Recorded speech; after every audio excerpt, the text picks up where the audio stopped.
क्या ले लो राखी के साथ मुझे जेंट्स राखी बांधते हैं।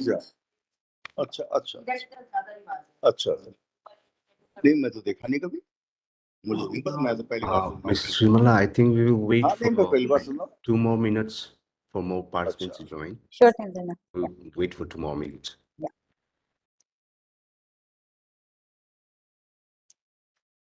देख हाँ मेरे तो रिकॉर्ड बीट करते का लगता है सबका ये देखिए ये देख लो एक सेकंड तो चार इसको बड़ा कर लूं या ऐसे ही रहेगा छोटा ही?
Okay, I think we'll start now.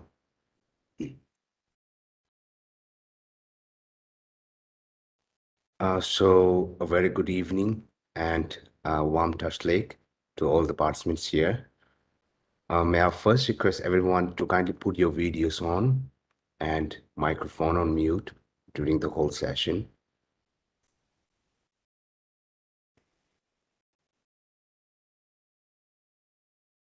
Thank you.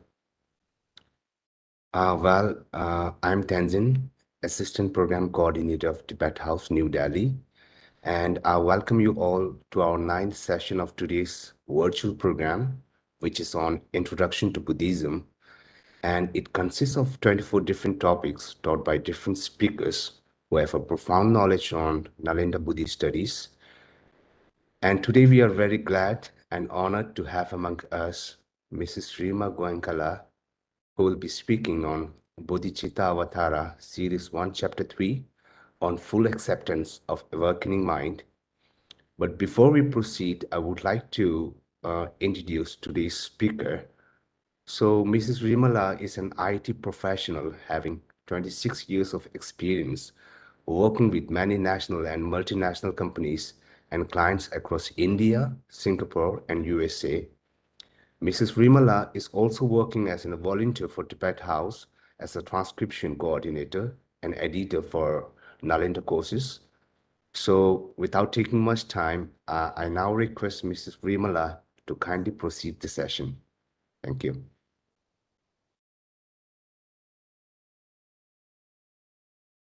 Thank you so much, Tanzana. Thank you everyone who have joined online and also who are watching on the YouTube. You had many more things to do and you chose to come and listen to this session. So thank you so much for attending this talk. I want to thank Tenzing La for introducing me and giving Tibet House to give me this opportunity to share my knowledge. I think as Teaching Law also said in his previous session that this should be taken as more of a sharing of what we know and what we have learned from the Venerable Geshe so far, and specifically like to express my gratitude to Venerable Geshe Dorje Dandul, who has given me this opportunity and put me in the line with so many esteemed my Sangha members who I really regard in terms of their learning and their profound knowledge. I by no means claim to have a very profound knowledge of the topics, but I'll attempt to share what I know. And if I miss something, my apologies beforehand, and I'll try to attempt all the answer all the questions that you might have. So I think with this, Tanzila, can I start sharing? Sure.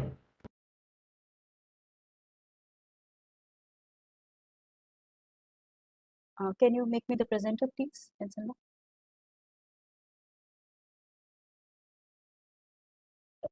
Yeah, it's done.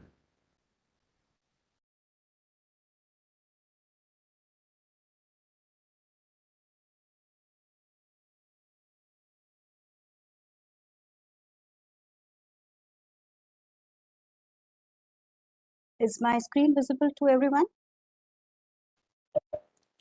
Yes, Mr. Sumala. Yes. So, as Tanzila mentions, today's topic is the chapter 3 of which is the full acceptance of the awakening mind. Before I start on the chapter, I'll just briefly go through what we will cover today. So, as we before begin any session, we'll do a short motivation. I'll just mention about the text, then we'll go through the complete text. Then there will be a short period where we'll have some time for some discussion and reflection. It's just like more of where I would like to know your ideas and share what I know and maybe learn something from you guys also. And then there'll be a short period. May I request everybody else to please go on mute?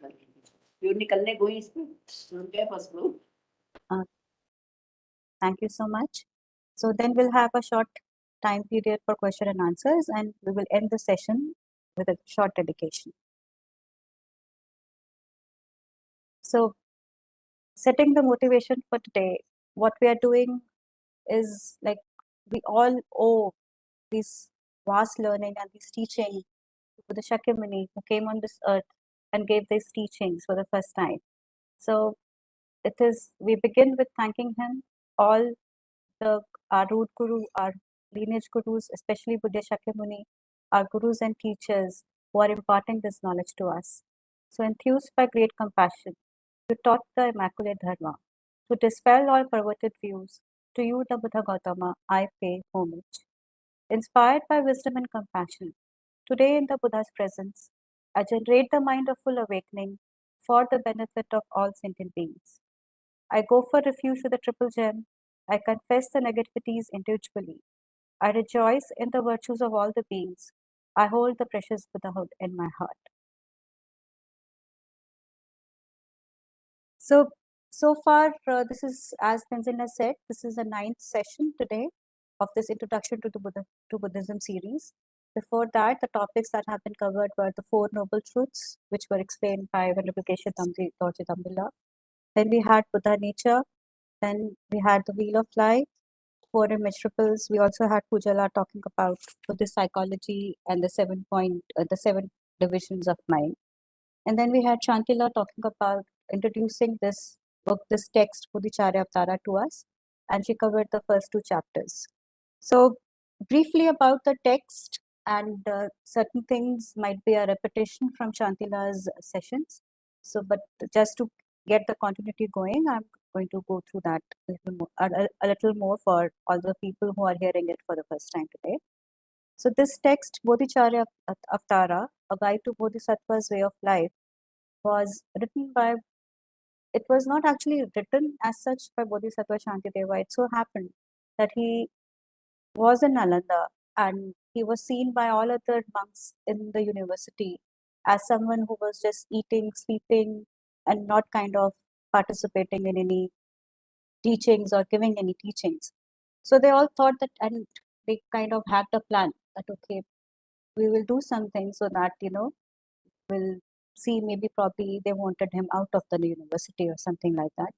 So they went and invited him very graciously with respect that we are inviting all the senior monks to give us some teachings, and we request you also to please come and give us some teaching. And they told him about the day and date and everything. So Bodhisattva Shantideva, he accepted. And when he came, he saw that the seat that was set up for him to give the teachings was very, very high. And seeing that, and the place where the teachings were to be given, the whole house was full. It was full of monks. And so he knew that, okay, probably what the plan all others had for him. But he kind of just sat on the chair. He showed some miraculous power of his. He sat on the chair and he started reciting the full verses. This Bodhicaryavatara. And when he started speaking, that is when the monks realized that what is the depth of his knowledge, his understanding, and his realizations. And then everybody just kind of went about looking for. Everybody was like quite silent, and they sat and kind of listened to him.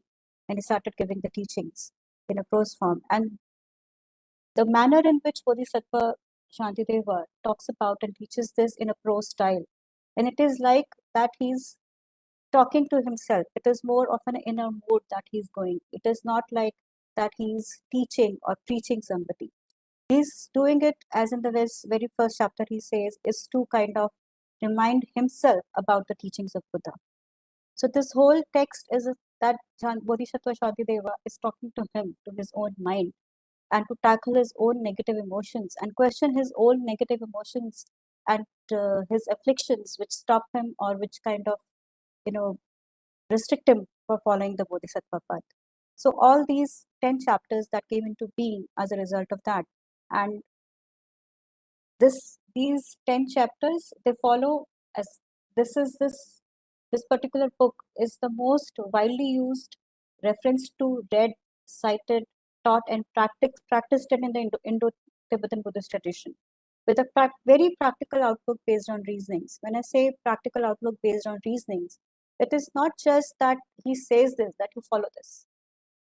He's giving reasonings, and these reasonings are being given to himself, that why you should be doing or following something, not by just, out of faith you do it or because it is a religion or something you do it. The way we read this chapter, we learn that, okay, Buddhism is not a dogma. It is not a religion. It is not something which we just go by and follow by belief and faith. It is something that you actually believe with your own reasonings, with your own learnings, with your own reflections. And then when you feel confident about it, it is to bring about your own happiness. It is to bring about the best version of you. It is to bring about the peace. It is a way of life. It should not be seen as a religion, or like, okay, Buddhism is a religion. It is something which I think anybody, any religion, any person, anywhere can follow. So this is how it is. And when I first read about this chapter, this book, I couldn't understand more of the things, and some of the things were like, this can't be true. This is something like, how is it possible? But when you read it again, you learn, you reflect. Finally, it starts to make sense, and you see that, okay, yes, this can be a way of life. So this whole book talks about Bodhisattva. What is a Bodhisattva? So Bodhisattva comes into being with the development of an awakening mind. So then, what is an awakening mind? It is, the technical term used is bodhicitta, which is an altruistic mind to become a Buddha for the benefit of all sentient beings, leaving none aside. And who is a Bodhisattva? Bodhi, the word Bodhi means enlightenment. So when your mind is awakened, when you have an awakening mind, that is Bodhi. And Sattva is the courage, the strength to have that belief and have that motivation to become a Buddha for the benefit of all sentient beings, leaving none aside. So that is what is bodhicitta, and that is what bodhisattva is. And this whole text talks about that how to become a bodhisattva. What are the practices that a bodhisattva needs to do? And the structure that this book follows, there are about 1,000 verses in this entire text. And in these 1,000 verses, it is a very concise but comprehensive view of Mahana essential practices. We'll find all of them listed here. So the structure which mostly for the bodhicitta practices are the 6 perfections: generosity, ethical discipline, patience, enthusiasm, samadhi or the meditation, and wisdom. So I think there is a separate session for 6 perfections later on. So we will not go into the in-depth on the 6 perfections, but it's just to kind of outline that, okay, what all the 10 chapters constitute of. So generosity, there is no special chapter dedicated to generosity as such, because it has been covered throughout the book in various chapters at various levels. So generosity, there is no special chapter addressed for generosity, but you will find the perfection of generosity mentioned in many chapters throughout the book. Then the chapter 4 and 5 basically focus on ethical discipline. 6 is on patience. 7th is on enthusiasm or joy. And the 8th is on meditation, which covers both the concentration part a little bit and also on the 2 aspects of the bodhicitta practices. And the 9th chapter is on the wisdom. And the 10th chapter is dedication. It is said that while kind of doing the giving the teachings on the 9th chapter, it is mentioned that Bodhisattva Shantideva, he started elevating from the seat he was sitting on, but still the people there down below could hear his voice, and he just went up, and after a certain period of time, he was not to be seen. And there was a debate whether he actually taught the 10th chapter or not. So when after the teachings, when the students went about looking for him, they did not find him in the university. So after some time, they found him, and then they went to him and asked him that, did you really teach the chapter 10th? And he said, yes, I did. And that is when the students who had received these teachings, who had taken the notes, actually compiled this whole text. And that is the history, that how this text, this beautiful, precious text, came into existence. So this is the chapter, this is the series that we're doing. And in the first chapter, and so this is one theme that this book follows. And then Bodhisattva Shantideva begins this thing with, like, if many of you are aware or not aware, this is about the 7 limb practices, or the 7 limb puja, as they say. So in that, the basically things are like, you start with praising Buddhas, Bodhisattvas, your gurus, teachers. You invite them to be with you, and then so that is covered in the first chapter, which talks about the good qualities of Buddhas and Bodhisattvas. The second chapter talks about, when you've invited and you have praised Buddhas and Bodhisattvas, you give the offerings to them. So it talks about offerings of various ways and multitudes of ways you offer your offerings to Buddhas and Bodhisattvas. Then it also covers the part where the confession is there to purify your negative karmas, saying that, okay, in the brief verse that we talked about in the motivation section, that I confess my negativities individually. So in this second chapter, Bodhisattva Shantideva is using some very, very strong language in terms of that, okay, he's talking about death. He's talking about that somebody who knows impermanence, who knows about impermanence, somebody who reflects on death. How can that person not fear doing negative karmas and refrain from negative karmas and purify and then confess them in front of the Buddhas and Bodhisattvas and take them ahead? So this brings to us the chapter 3. So this is where the chapter 3 starts, that after having done that, the third part is in the 7 limb puja is about the rejoicing. So when you do all this, what is our goal? Why are we doing this? In the first chapter, we talk about benefits of awakening life. But what is the goal? Why are we doing it? Because the ultimate goal is that we want to achieve Buddhahood. The last line of the motivation verse that we read, I have the precious Buddhahood in my heart. So that is my goal, Buddhahood. And that how that is achieved, that is when you become a Bodhisattva. The starting point where you say that okay, you are a Bodhisattva, you entered the Mahayana path. is where you generate a spontaneous bodhicitta. So what is this bodhicitta? How to generate this bodhicitta? So that is covered in the third chapter, which the title says, okay, the full acceptance of the awakening mind. So in this chapter, it is covered. So I'll try to cover as much as possible in this session. So we'll begin with the chapter 3, full acceptance of the awakening mind. So in the verse 1 to 4, as I said, that okay, in the 7 limb practices, the next is rejoicing. So in this rejoicing, they say that it is said, His Holiness has also mentioned in a lot of his talks, and Venerable Keshav Dampila and many teachers have also expressed this, that the fastest way to accumulate merit is by rejoicing.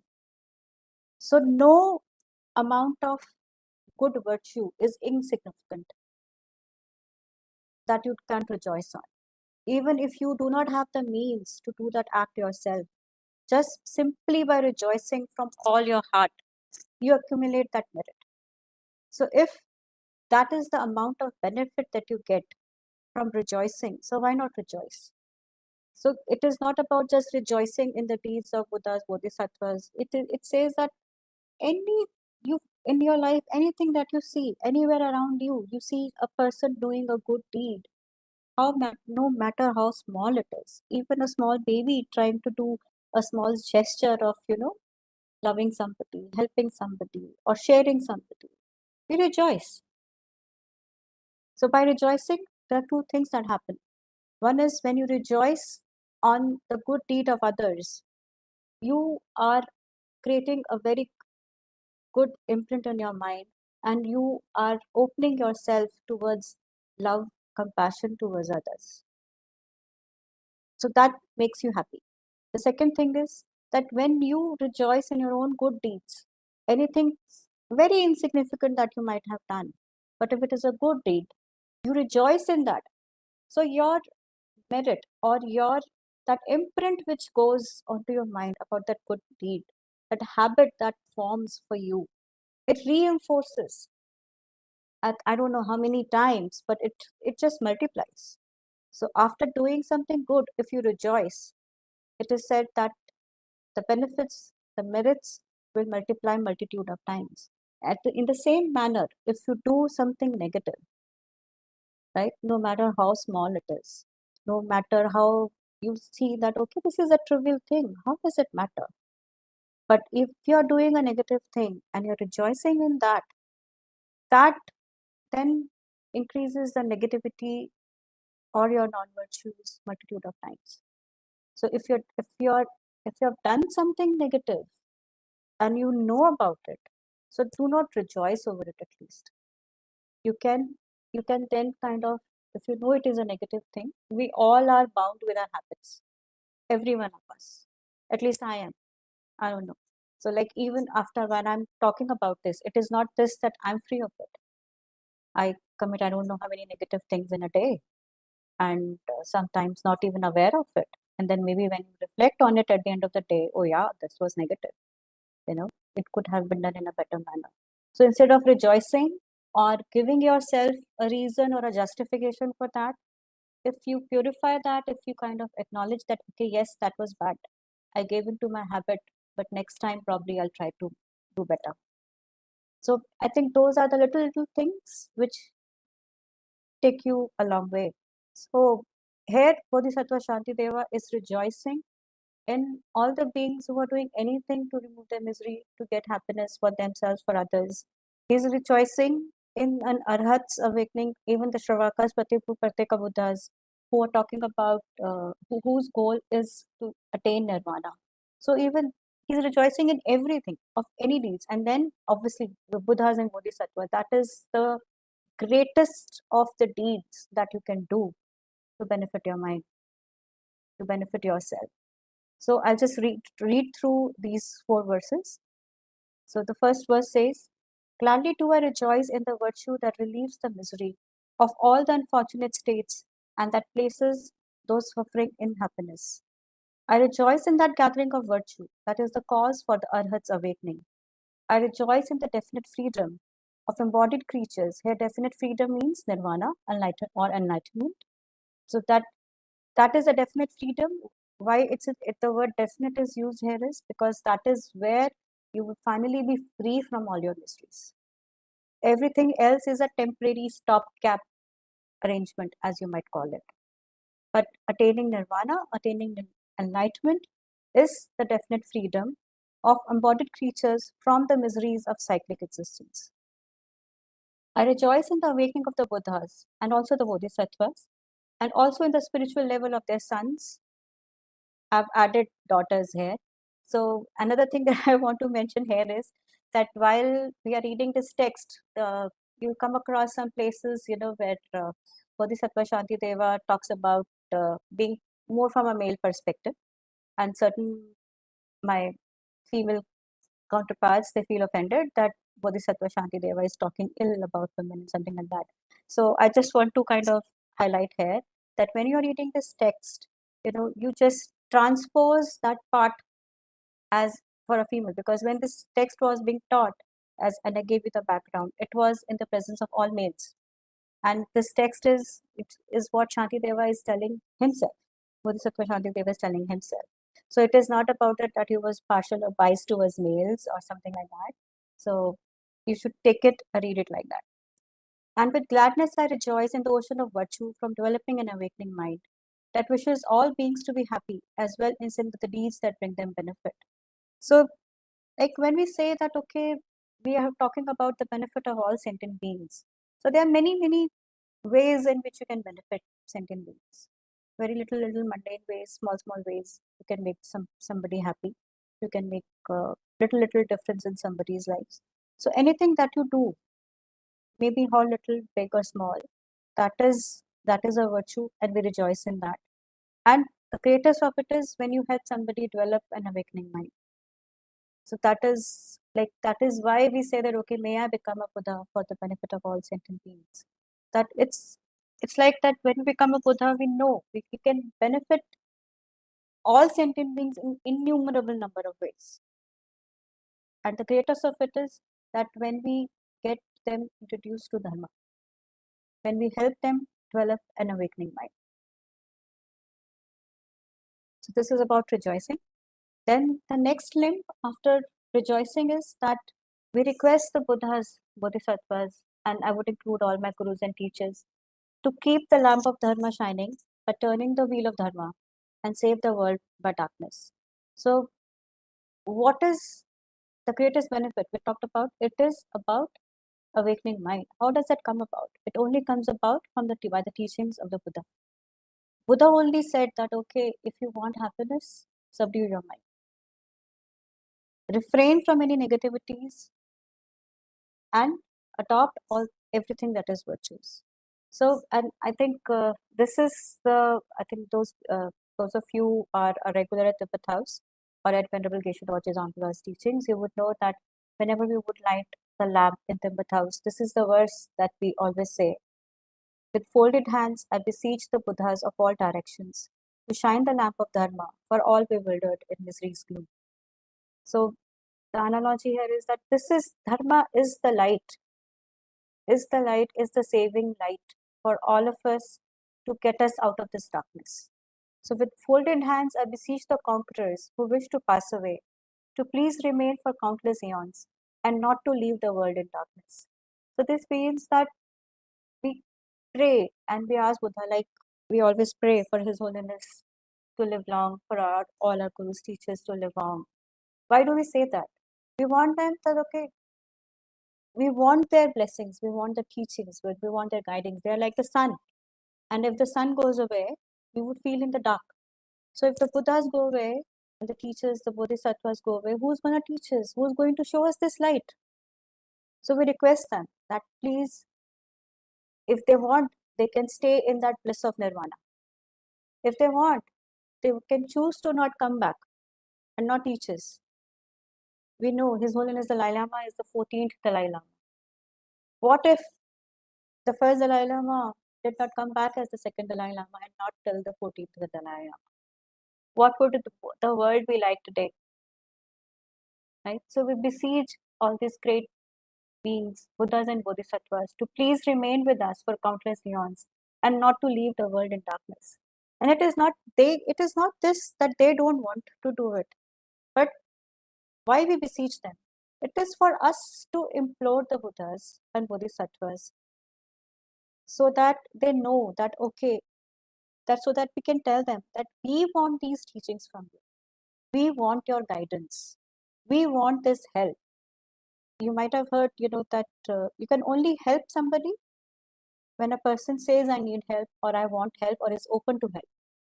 So even if I know that, okay, I can help you, but if you're close towards me, if you're not open to help, how can I help you? So we create that connection with Buddhas and Bodhisattvas, that please remain with us till samsara ends for countless eons, so that I can receive these teachings. Even Shakyamuni Buddha, he remained silent for 49 days. He's the omniscient one. He knew that, okay, what all people around him are capable of in terms of teachings, not teachings. He could have given teaching the moment he became Buddha. He remained silent for 49 days. And then only when Indra and Brahma came down and requested him, gave him the conch and asked him to turn the wheel of dharma, that is when he gave the first teachings. Why is that?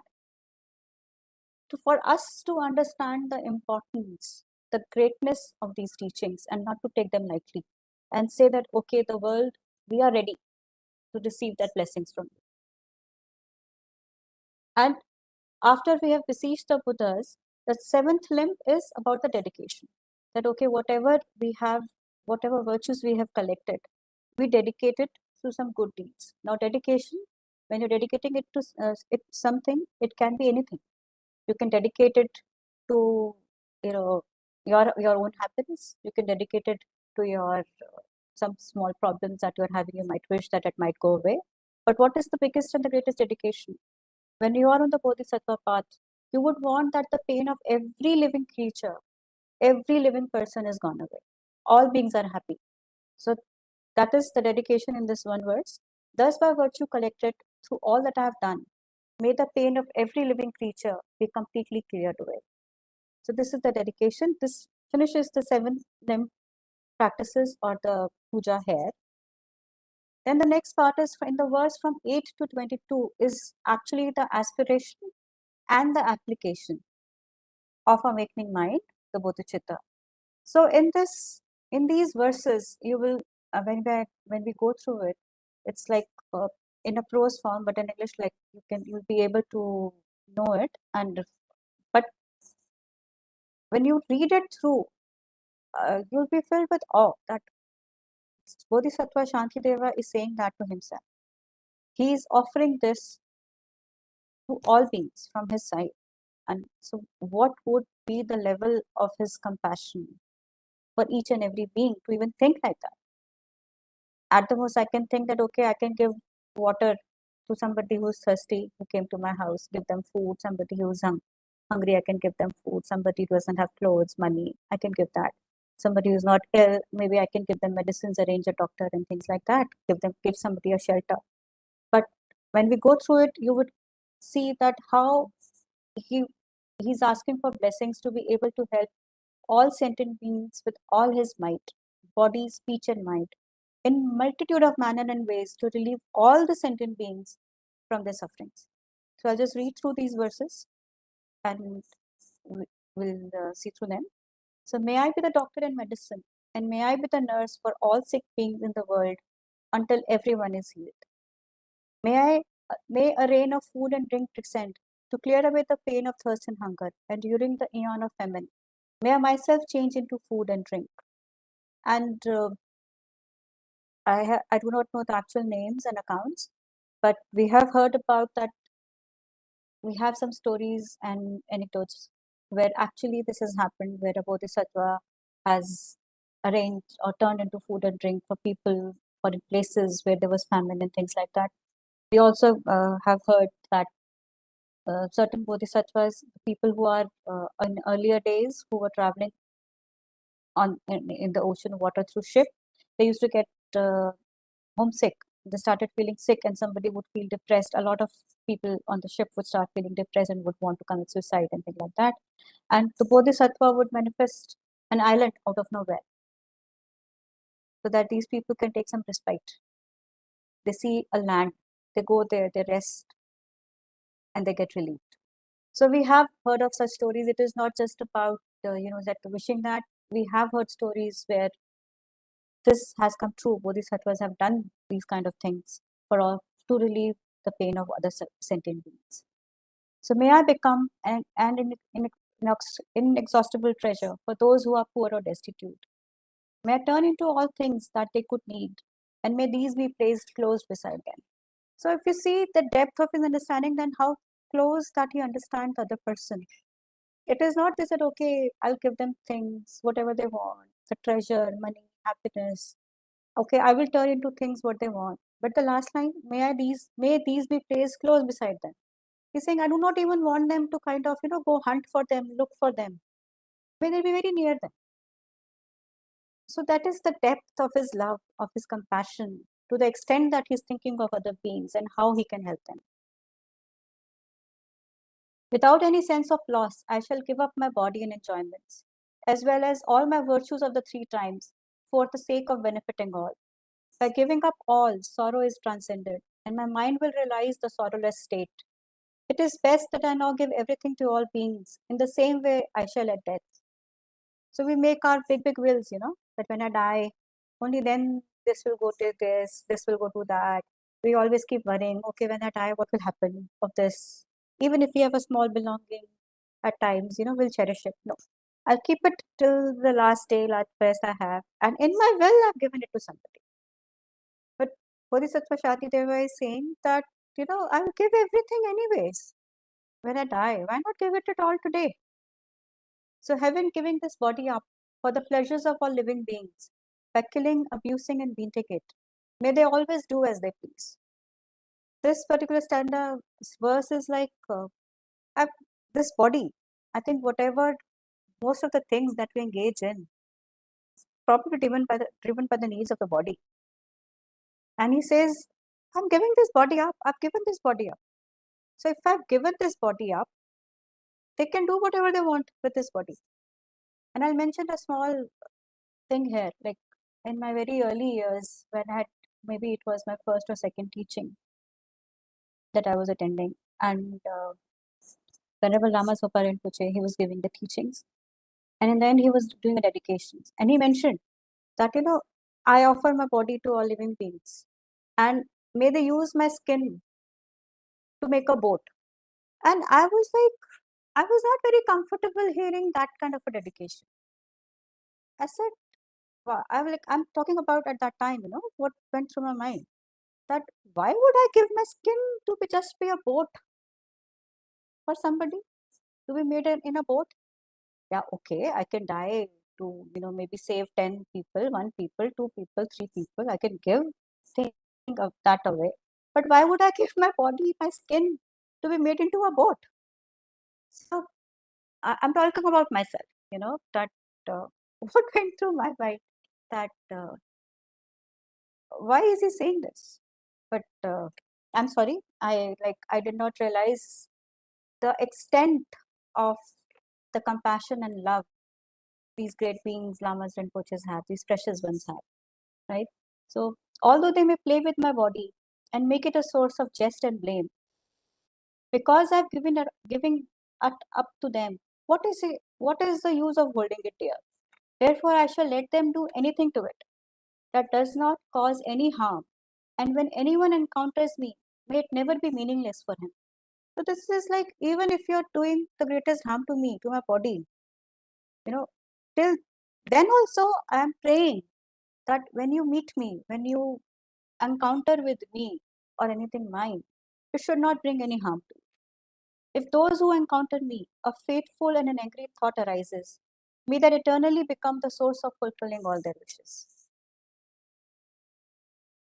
May all who say bad things to me or cause me any other harm, and those who mock and insult me, have the fortune to fully awaken. May I be protector for those without one, a guide for all travelers on the way. May I be a bridge, a boat, and a ship for all who wish to cross the water. May I be an island for those who seek one, and a lamp for those desiring light. May I be a bed for all who wish to rest, and a slave for all who want a slave. May I be a wishing jewel, a magic vase, powerful mantras and great medicine. May I become a wish-fulfilling tree and a cow of plenty for the world. Just like space and the great elements such as earth, may I always support the life of all the boundless creatures. And until they pass away from pain, may I also be the source of life for all the realms of varied beings that reach unto the ends of space. So, I mean, when I'm reading this sort of goosebumps, or I feel, that how can anybody think about others in so many multitude of ways of helping it? Very, very small things he's mentioned. May I be a bed for somebody who wants to rest. He's not talking about, okay, may I build a big house, a guest house, where people who are homeless, who can come and stay. No, he's talking about, okay, may I become a bed for anybody who wants to rest. So a small thing is that, but if you think about it and you reflect on it, are you willing to do that? If you have the money and if you have the power and the opportunity, maybe you will build a guest house. Maybe you will build something, a place where people can come and rest. You will not offer your body to be a bed for somebody who wants to rest. And that to a person whom you do not know at all. Or maybe a being you do not know at all. So that is the extent of love and compassion that Bodhisattva Shantideva, he's talking all this to himself. He is not asking you to do it. He's talking all this to himself, that okay, may I do this. It is up to us to learn, reflect, and see whether this makes sense to us.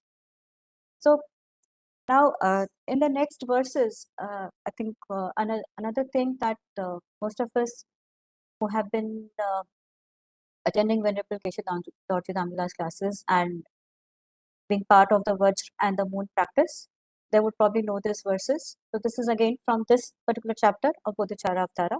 So we do this, this is taken as the aspirational vow. So when you have aspired to do it, when you have, that, okay, you have the belief that, okay, this is where my happiness also lies, then what can you do? So you take a vow that, okay, from here on, I will at least not harm others. I will try to follow the path which all the Buddhas and Bodhisattvas have followed. You take a vow, and they say that it says I've written aspirational vow here because the actual Bodhisattva vow is, I understand, pretty vast and covers a lot, many other things. But this is the aspirational vow that, okay, we aspire. And at least we aspire not to harm others. If we cannot benefit others, we can at least aspire that we will not harm them in any way through the body, speech, and mind. Now, I always wondered that, okay, body, speech, I understand we can harm. But if something bad is going in my mind, it is just in my head, how am I harming others? It is my thought, maybe it's a negative thought, and I'm probably harming myself, but how am I harming others? But they say that even if it is in your mind, you are building that practice, and we all feel the energies around us. I don't know whether it has happened to some of you or not some of you. But for me, it happens that even in a very crowded place, in a bus, in a metro, any place that I'm going, sometimes you see somebody and you just feel like looking at this person and you feel a connection. Has that happened? Yeah. So why is that? Because we all carry our energies around us. We're all connected. We're all connected. So in your mind, if you have some harmful thoughts for the other person, in your body language, in your actions, even if that person is not around, I don't know, I've seen this, sometimes it travels, and if your thought process changes, you might feel that the other person's perception of you also change at times. So this is the aspirational vow that just as the previous Sugatas gave birth to an awakening mind, and just as it successfully dwelt in the Bodhisattva practices, likewise for the sake of all that lives, do I give birth to an awakening mind, and likewise shall I too successfully follow the practices. So in the Moon and Vajra practice that we do, we say this 3 times, and the third time that we say it, we imagine that we're receiving the blessings of all the Buddhas and Bodhisattvas, and we have this awakening mind within us. So you can see that you can see the preciousness of this text, that this particular verse is part of the aspirational vow. And recently, His Holiness Dalai Lama, he gave teachings in Ladakh Leh on Bodhicaryavatara. And some of my friends, they sent me a photograph that the day the teachings concluded, there was a rainbow around the sun. I don't know if some of you got to see it or not, but they say that even when great masters are giving these teachings, there are very auspicious signs around the place that they're giving this teaching are found. So it must be very, very precious. And I think we all feel very privileged. We should all feel very privileged that we have got introduced to it. And there is, even if we don't follow it, even if we feel this is not important, or this is something I cannot follow, or I cannot reflect on, even if we have got introduced to it, we should all feel very privileged that we have this imprint with us, and this imprint will go with us from life to life. And when the time comes, we never know when this will turn into an actual fruition, and we will also probably have this. So I think I'll just take a moment here that we all wish or pray that someday we have that privilege, we have that opportunity, we have that merit to be able to take this vow and follow it.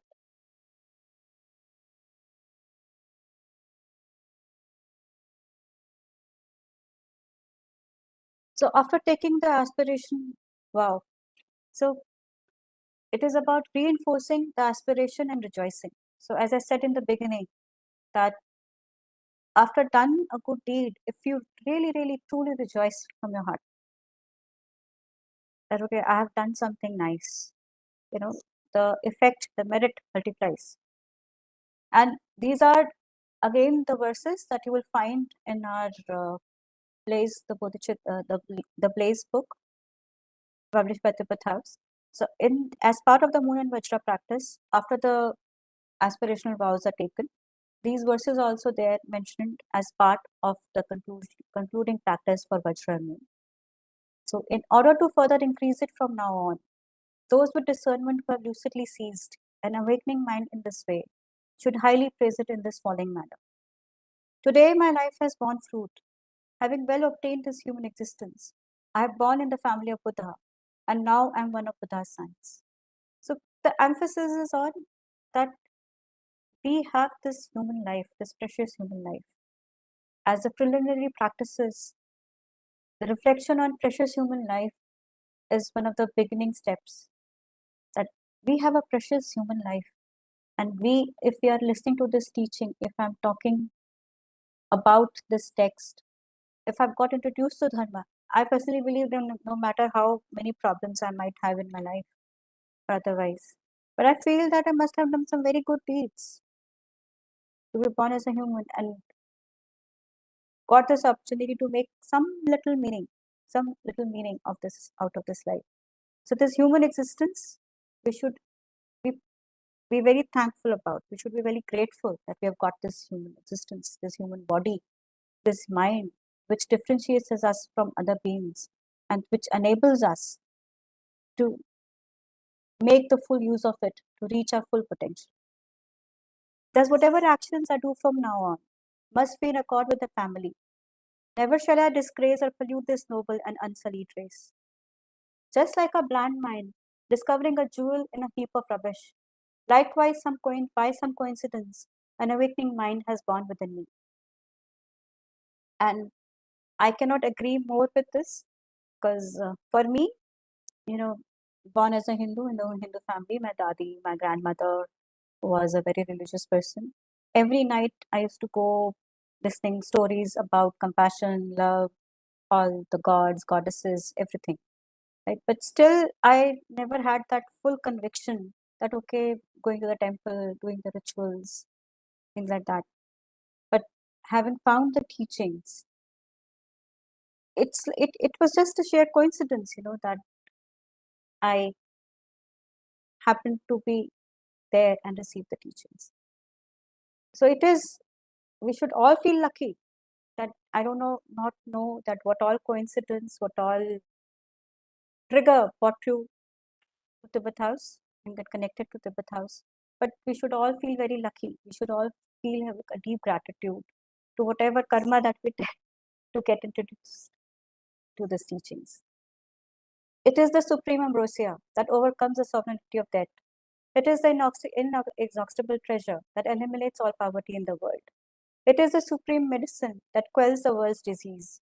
It is the tree that shelters all beings, wandering and tired on the path of conditioned existence. It is the universal bridge that leads to freedom from unhappy states of birth. It is the dawning moon of the mind that dispels the torment of disturbing conceptions. It is the great sun that finally removes the misty ignorance of the world. It is the quintessential butter from the churning of the milk of Dharma. For all those guests traveling on the path of conditioned existence, who wish to experience the bounties of happiness, this will satisfy them with joy and actually place them in the supreme bliss. Today, in the presence of all the protectors, I invite the world to be guests at a festival of temporary and ultimate delight. May gods, demigods, and all be joyful. So with this, we finished the third chapter. And so I think now I'll just pause here and maybe stop sharing, and we'll have some moment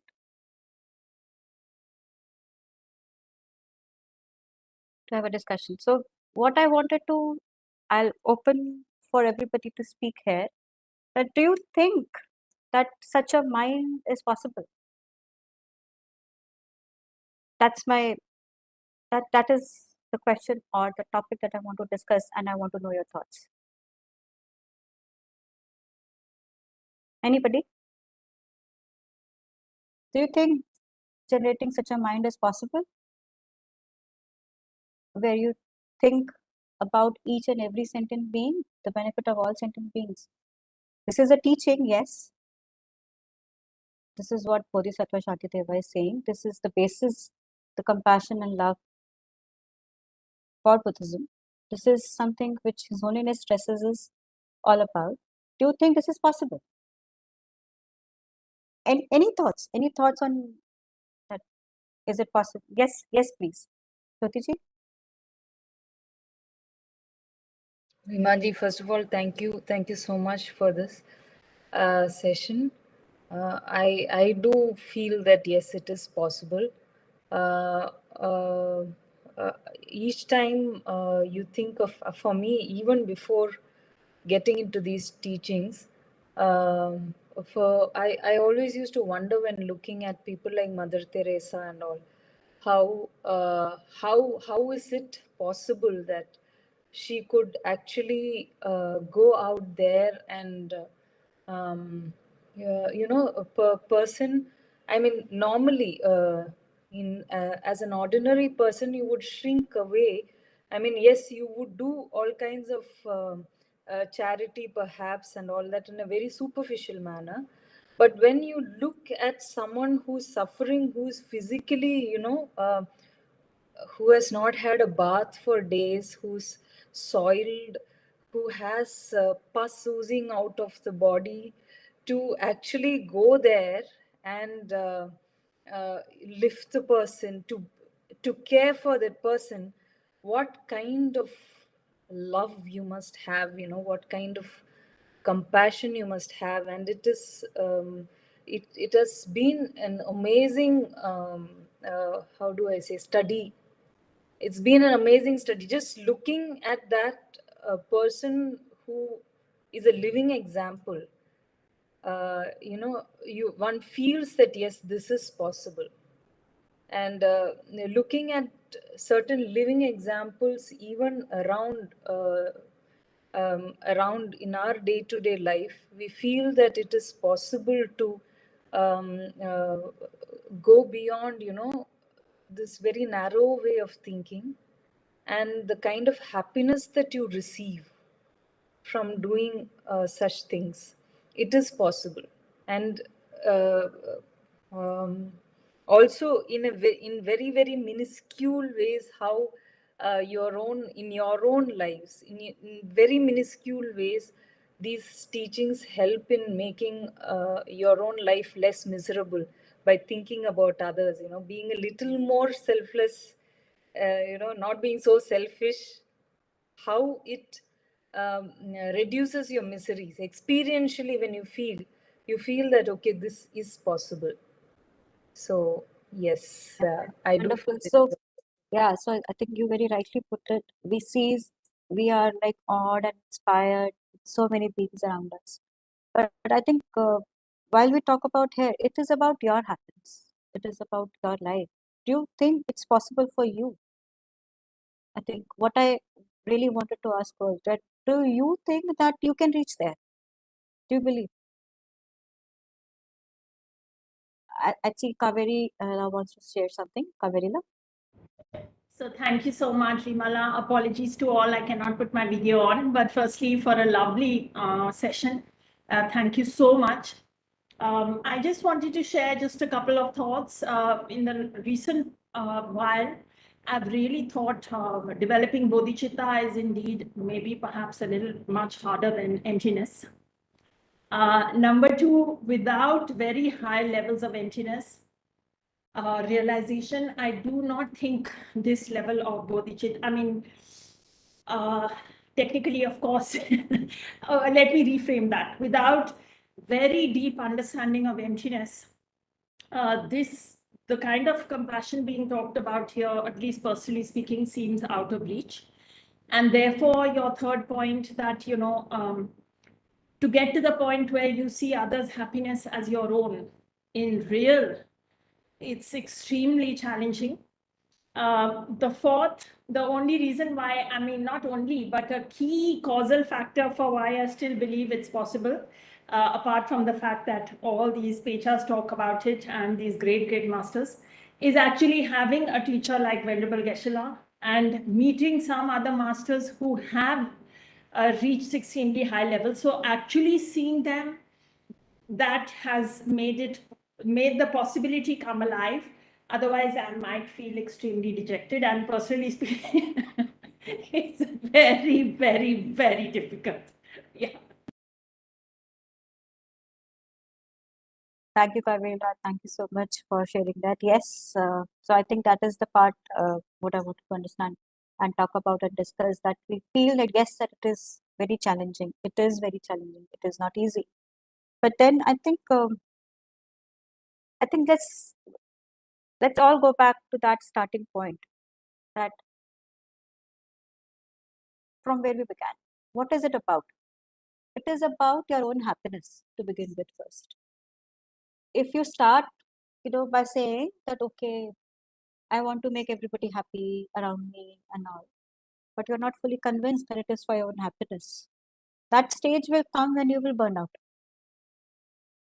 And it happens to a lot many people. So I think what I particularly feel, that it is very important to reflect that how this is going to benefit me, how this is going to make me happy. So, and it is not through talks, it is not through discussions, it is not also through reading, listening, that you will get that conviction. At least I feel so. But I've heard this from many years. I have a little, I was just starting to have that conviction that yes, this is about my happiness. But that thought also lasts for some short period of time. But as soon as anything negative comes about, it's like, oh no, this is not going to happen. I'm not wrong. I didn't do anything. So I'm in the right path. Why is this making me unhappy? So I think another thing that I wanted to touch base here upon is that Buddhism talks about there are two wings. What Kapila touched upon briefly, the vast and the profound, the activity and the view, in other words. So what is this? So the activity is that you do something for the benefit of others if you want to be happy. So there is a saying that His Holiness says that if you want to be happy, be kind whenever possible. Be kind to others whenever possible. And with a pause, he says after that, and it is possible every time. Right? So you really need to think that is it really possible every time? And if it is so easy, why didn't he say that in one complete sentence? You know, Venerable Geshe-la says, that whatever His Holiness does, even if he's putting a hand on your shoulder, if he's looking at you in a certain manner, if he's talking to you, whatever he does has a reason. And that reason has your happiness at the heart of it. So why he says this later, that first he says that, okay, be kind whenever it is possible. So you'll be a little, okay, I can be kind sometimes when it is possible. But then he takes a pause and says, it is possible every time. So those are the things that we need to reflect upon. And I think for me, the biggest thing that got me glued to Buddhism, to Geshe-la, the teachings, and not as much as I want or not as much as I would like to do, but still, it's like you get these sayings, these quotes, these WhatsApp quotes daily, right? Okay. Think everybody's as equal. Don't be angry. Love everybody. Those are the main themes that you get so many these messages, quotes, the Facebook, WhatsApp, Twitter, Instagram, everything is full of it. But then nobody talks about how. I'm feeling violated. I'm feeling very, very sad. Why has this happened to me? How can in that situation I can wish that okay, that person to be happy? Nobody talks about how. They say you do it, but how? I found that tool only in the Buddhist teachings. And for me, that was a differentiator. I don't know about all of you and others. But to talk that, okay, yes, it's a good thing to do, but how? So I think we begin from where we are, at whatever place we are. And everything happy or sad that we experience, I think comes about from this particular view that that person makes me angry, that person makes me happy. This object is nice, this object is not nice. This event is good, this event is not good. This situation is good, that situation is not good. And it is easier for our mind to react when we pinpoint to a single cause. It is easier to blame that, okay, this is that single cause. So that is where that view comes into picture. That view comes into the picture, the vastness of it. And that view in simple terms is about interdependence. When you understand that whatever that we're experiencing, good, bad, it is coming through a very, very complex intricacy of multitude of causes and conditions that made you experience that particular moment. When you have so many things to blame for or to be happy for or to thank for, you will find that your mind probably will not get so easily, happy or sad or pointed to one particular object or condition. But it's a multitude of causes and conditions, and that is why they say that the karma is a very hidden phenomena. It's not even slightly hidden. It's a very, very hidden phenomena. You don't know really. It's not a single cause. There's so many things that happen.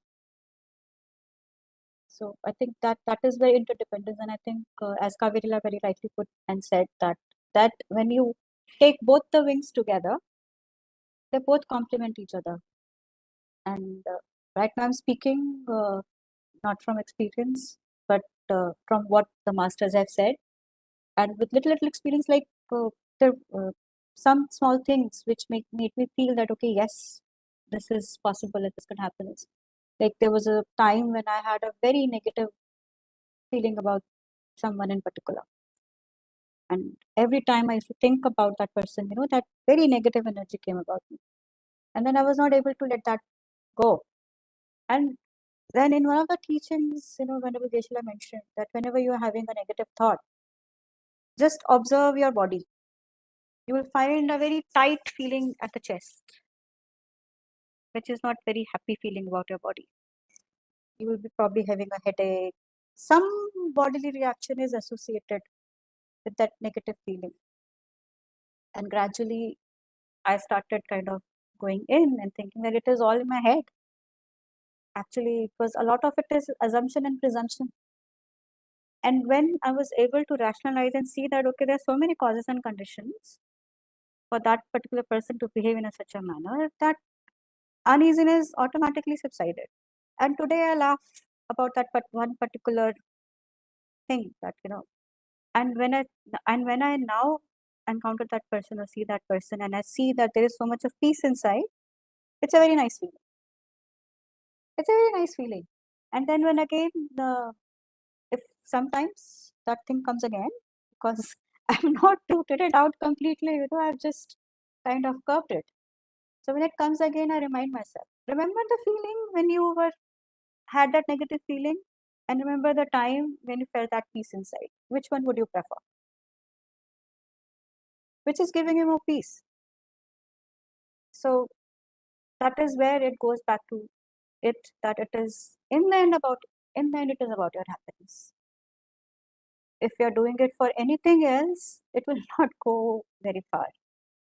So I think that is my view. I might be wrong, not wrong, I don't know, but that is my view. And that is what I've heard, that it is actually for your happiness. So I think Kavirila wants to say something. Kavirila, please go ahead. I wanted to ask, can I ask a question, Rimala?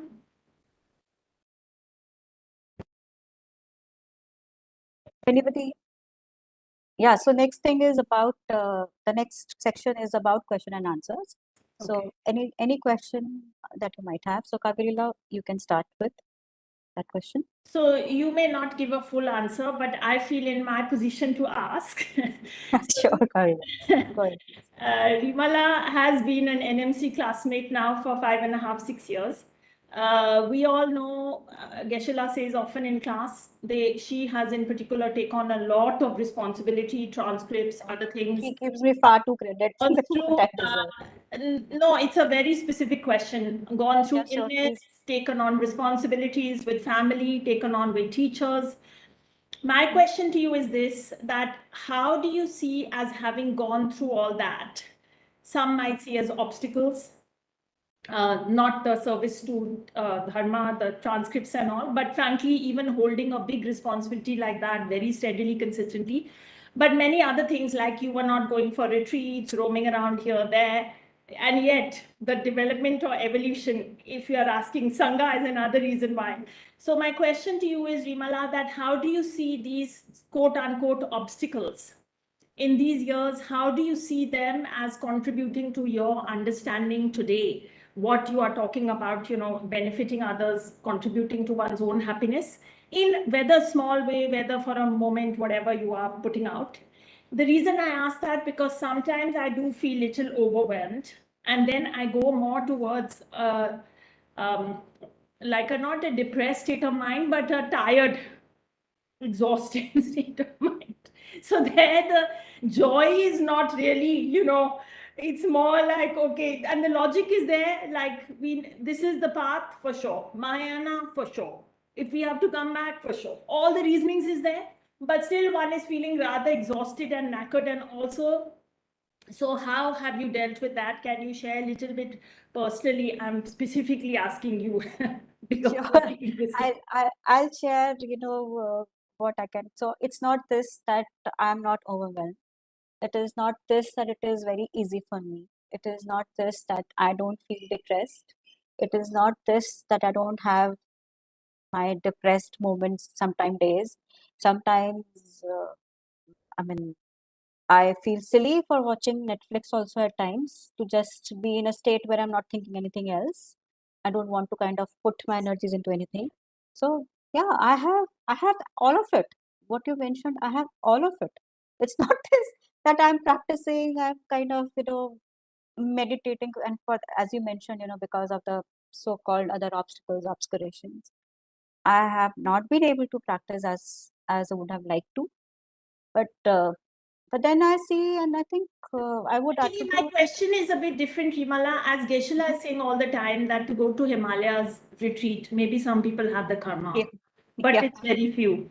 Yeah. And for the rest, to be here, to be engaged. Yeah. So my question to you is that how have you seen all these in your development of this understanding, in which there has been a significant evolution? Let me say that. I was coming to that. So I think Venerable Geshe-la's guidance and his assurances time to time, and whenever I feel low, this text in particular, has helped me a lot. And so I just question myself at those times, and when the things are too bad or something like that, and I'm very, very lucky and grateful to have a husband like Geshe-la. So I think I get stressed, depressed a lot more but he's somebody who carries a very level head. So we discuss, and it's like that, okay, we see that, okay, this is an opportunity. We see that, okay, these obstacles are a way of purification too. So maybe I don't have all the means, all the wisdom to deal with them now. So I see them as now as purification. That's how I try to start consoling myself that, okay, this is a purification, and this will. And lately, as Kavirla and people close to me would know that this particular year has been particularly very tough. But I think those tough times have made me realize that, and my conviction on the dharma and the text and the reasonings has become stronger. That, okay, I can fail, I can be depressed, but there is a way out. Maybe I don't know that way completely right now. I have not inherited it, and I'm not living it, breathing it moment by moment, but it is possible. It is possible, and so I just see those obstacles. And in terms of when you say the responsibilities and all, honestly, I see that as a big blessing, because with my obstacles and obscurations, if I had not taken up the transcription project, and I think Venerable Geshe-la is clairvoyant from that perspective, if I had not taken that responsibility and he's not asked me to do that, probably I would not have been so regular or read or learned so much. I think I was going through so much of bad health and other obstacles, obscurations. I would have certainly left it. That, okay, I don't have the time, energy, or the body or the mind to do it. But it is because I took a responsibility and I saw that, okay, I need to see it through, which kept me going.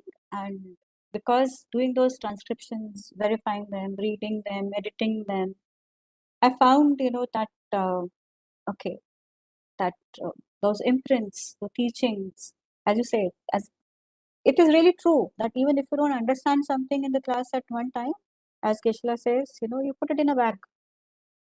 It's okay if you don't understand it now, because when you go through it again and again and again and again, it becomes easier. If not easier, at least you start getting a hack of it. So yeah, I see that as purification. I see that, okay, I'm not there as yet, but I do aspire that someday, some life, I will have that. And I, even if I'm not able to practice something, at least I pray this on a daily basis. I have these aspirational prayers, by far not failing any day. If I'm not able to do anything, I do make these aspirational prayers daily. That I'm not there, but please bless me that I do not separate from these teachings in any of my lifetimes. And someday I will have that. Someday, some life, I do not know when, but yeah. So I think that's it. Thank you so much. Very inspirational. Thank you. You're welcome. Thank you. Any other question, please?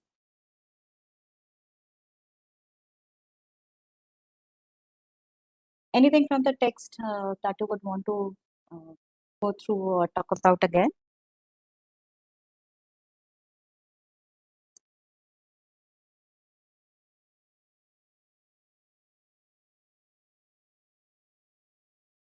Yeah, Neeraj, please go ahead. Neeraj, I think you are on mute. Can you unmute yourself, please? I was just saying, if you could, the seven limb practice, if you could just reiterate that part a little more in the context of this. Yeah, sure. So I think in our plays also there is mention there. It was in seven limb practice. The first thing is about invoking the Buddhas, praising the Buddhas, inviting them to be there. You praise. I mean, it can be true for not sure for Buddhas, Bodhisattvas, your gurus, your teachers, anybody that you see as that you rever to, that you pray to, that you look up to, who's your idol. You can do that. So the first thing is that you praise them, you invite them, you invoke them, their good qualities. You remember their good qualities. So you kind of praise them in multitude of ways.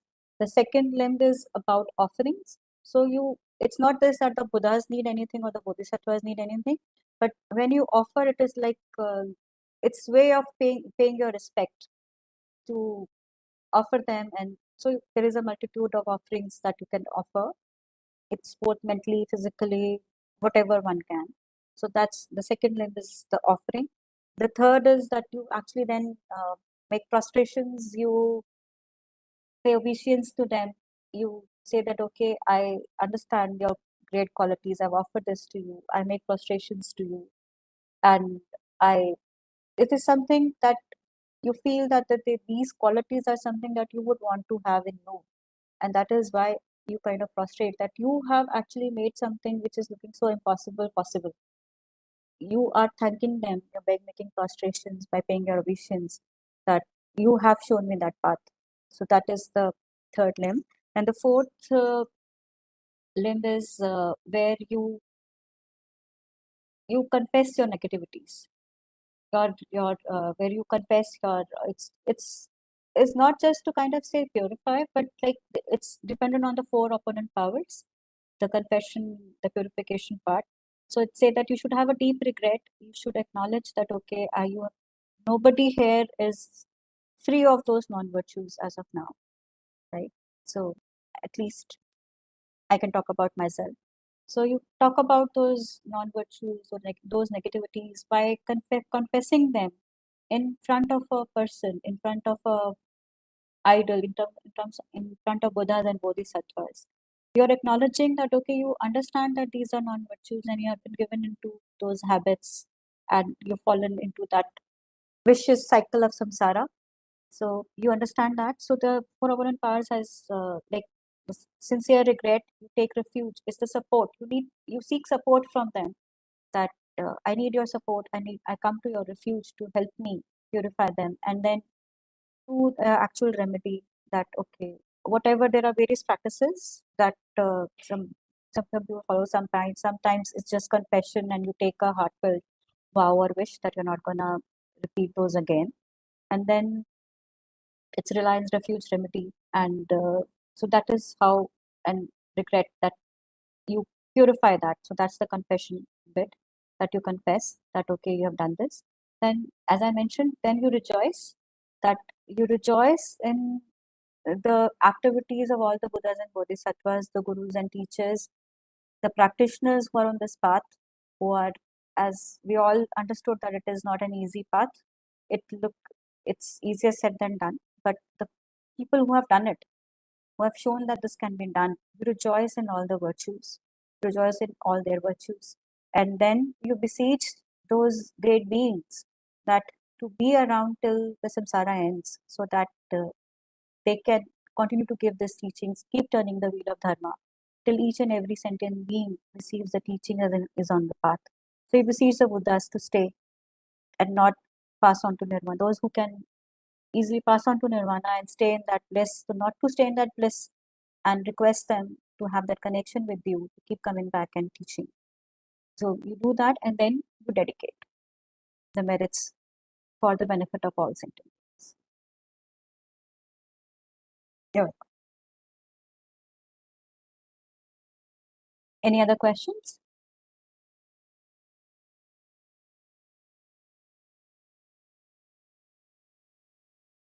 So I think we can, yeah, please go ahead. Kipala, yeah.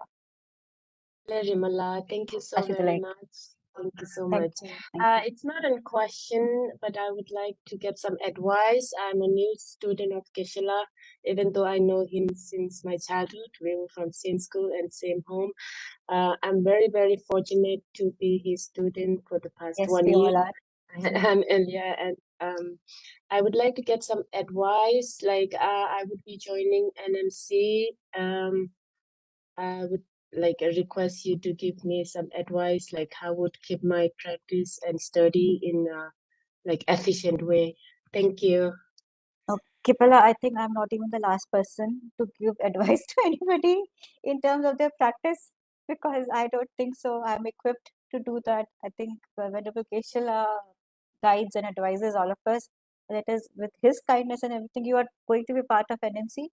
So this itself talks about your intention, good motivation to do that. I think if you have the good intention and the motivation, I would just say that keep following what Geshe-la advises and guides, and I think that would be enough. I'm not in a position to advise or guide anybody, I'm sorry, but I can say that yes, you follow Geshe-la, you're joining NMC, I rejoice in that, and I think you will get your answers as you move along, because each and every person has a different path, has a different way of life, has different circumstances and conditions. So there is, at least I'm not equipped to give you or anybody any advice. I'm sorry, but yeah, I think just No, follow it's Venerable okay. Geshe-la. That would be. Thank you so much. Thank Yeah. you. Thank you. I was just asking about how you kept your studies like in a consistent way. So as I said, I might sound consistent. I might sound that I'm practicing a lot, but I am honestly not as much as I should be doing. But I think, as Kesha says, the three things: learning, reflection, and meditation. So don't stop at one. Don't think that okay, now this is over. Now that starts. It's something which is very, very vast, and it's like those. I would say they say it's like an onion peel. You keep peeling, peeling, peeling. There's more. There's more. There's more that's coming. So it's like you could say sky of onions, that big onion size, and you keep peeling it, peeling it, peeling it, and keep getting it. So I would say that even if there is a break in between, even if you feel that you're not doing enough, if you have that will, if you are convinced, I think the first thing is to get that conviction that yes, this is something which is good for me. So my habits, my conditions, other obstacles, obscurations, my laziness, this all pulls me back because I've been habituated it towards it for a very, very long time. It takes time. So don't blame yourself if that is happening. Even if you make 0.00000000001% of progress in terms of seeing that okay, this is good, I think that will keep us going. So don't give up. Don't give up. If not this life, you're building imprints for other lives.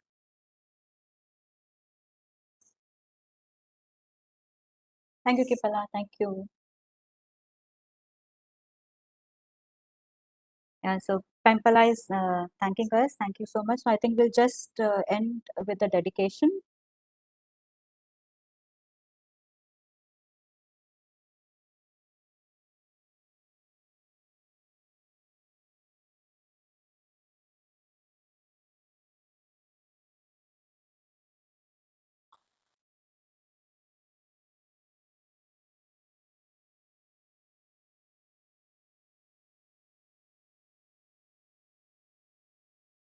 So I've picked these dedications from this text itself, and I particularly include these three in my daily aspirational prayers that I mentioned. That even if I don't do anything, at least I do these prayers. So I would like to we'll just do this dedication. So may no living creature ever suffer, commit evil, or ever fall ill. May no one be afraid or belittled, or their minds ever be depressed. By the merits I have accumulated, may every single being abandon all forms of evil and perpetually engage in virtue. I prostrate to Manjughosha, through whose kindness wholesome minds ensue, and I prostrate to my spiritual masters, through whose kindness I develop. And I particularly in person thank Venerable Keshav Damula, Tibet House, for giving me this opportunity, including me as one of the speakers on this platform, giving me this platform to share whatever little I know. I'm really, really honored and privileged to get this opportunity, and I really thank them from the bottom of my heart. And I just hope and pray that someday I can proudly say that, okay, I'm worthy of the teachings and the Guru and the opportunities that I've got. Thank you so much, everyone. Thank you for joining, giving me your time and listening so patiently. Thank you so much. Have a great day. Thank you. Thank you so much, Nirmala. Good Thank you, everyone. Good night, everybody. Thank you. Thank you, Mrs. Srimala, for a very wonderful presentation. Especially the PowerPoint presentation, it looked like it was very well organized, like beautifully designed. Thank you. So very clear. I thank you. So with this, we have come to the end of today's program. And on behalf of Tibet House, I would like to thank our today's speaker, Mrs. Srimala, for a very insightful presentation and sharing your valuable knowledge. And we are very grateful for the time and effort you took to share your thoughts and experience with us. So thank you once again. And I also want to thank all the participants for joining today's session. Thank you. Thank you, everyone. Thank you. Have a good day.